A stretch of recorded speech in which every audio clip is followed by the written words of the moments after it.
Good morning, Mr. CEO. My name is Edward Fry. You supplied some data to me a while back, and I want to present to you the results of our analysis of that data. The goal of this session is to not only give you those results, but to provide a few recommendations in areas that we can explore to try and increase our revenue. I know this is very top of mind for you. Let's get started. So to begin, I will give you a very brief executive summary. I know your time is valuable, and if you need to leave after the summary, you just let me know, and that's no problem. I will be respectful of your time. If you want to stick around, I have some additional information about the procedure that we used, and then I'll go through some of the details with regard to beer production, the alcohol content that we found in that beer, the bitterness of beer. This is nationwide within the United States, and of course some relationships in that beer. There was some missing information. We'll cover what that means, and just so that you're aware of it, and a few recommendations I have for additional studies to explore market potential. Of course, feel free to jump in anytime with questions. Let's get going. So, to give you a basic summary of what we found, basically there's a lot of beer being brewed in the country, as you know.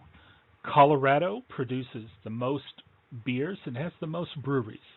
But the bitterest beer seems to be in Nevada in aggregate and in Oregon in specific instance of a particular beer.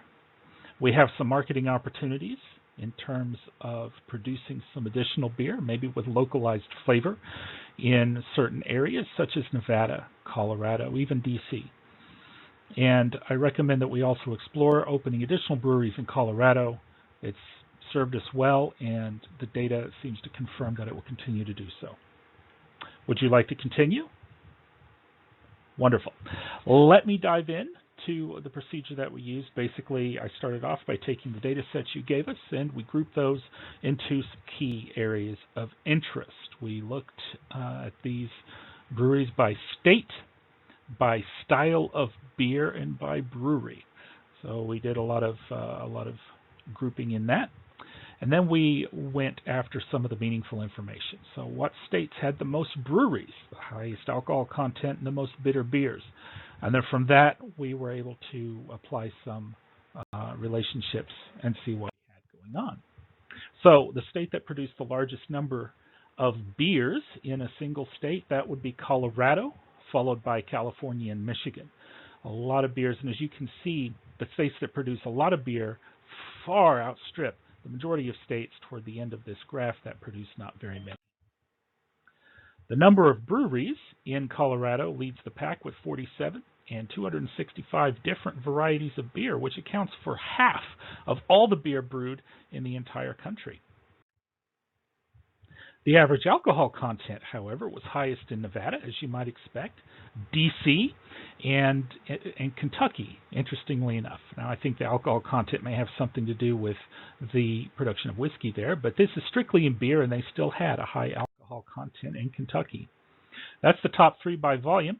The average in Nevada was 6.6%, but in Colorado, the Belgian-style quadruple ale has an ABV of 12%. Now, if we try to take a look at the alcohol and bitterness by state, you can see it's really kind of all over the place, and there's not much of a relationship between these two, as we'll see in a moment. The bitterest beer is in Oregon, as you can see here, with an IBU of 138, but as you can tell from our graph, we really don't have much of a relationship between bitterness and strength of beer. Now, there was some missing data I want to call your attention very briefly to. We had most of our data available for the alcohol by volume, but a pretty sizable chunk was missing on the bitterness. This could color our results, and it's something we should keep in mind. So some new marketing potential that we have here is to produce perhaps a craft beer here in Colorado, the home of craft beer. I think that would probably be a successful marketing plan. In addition, we could look at doing some localized beer in some of these high alcohol states like Nevada, DC, and Kentucky. And that is the end of my presentation. Do you have any questions?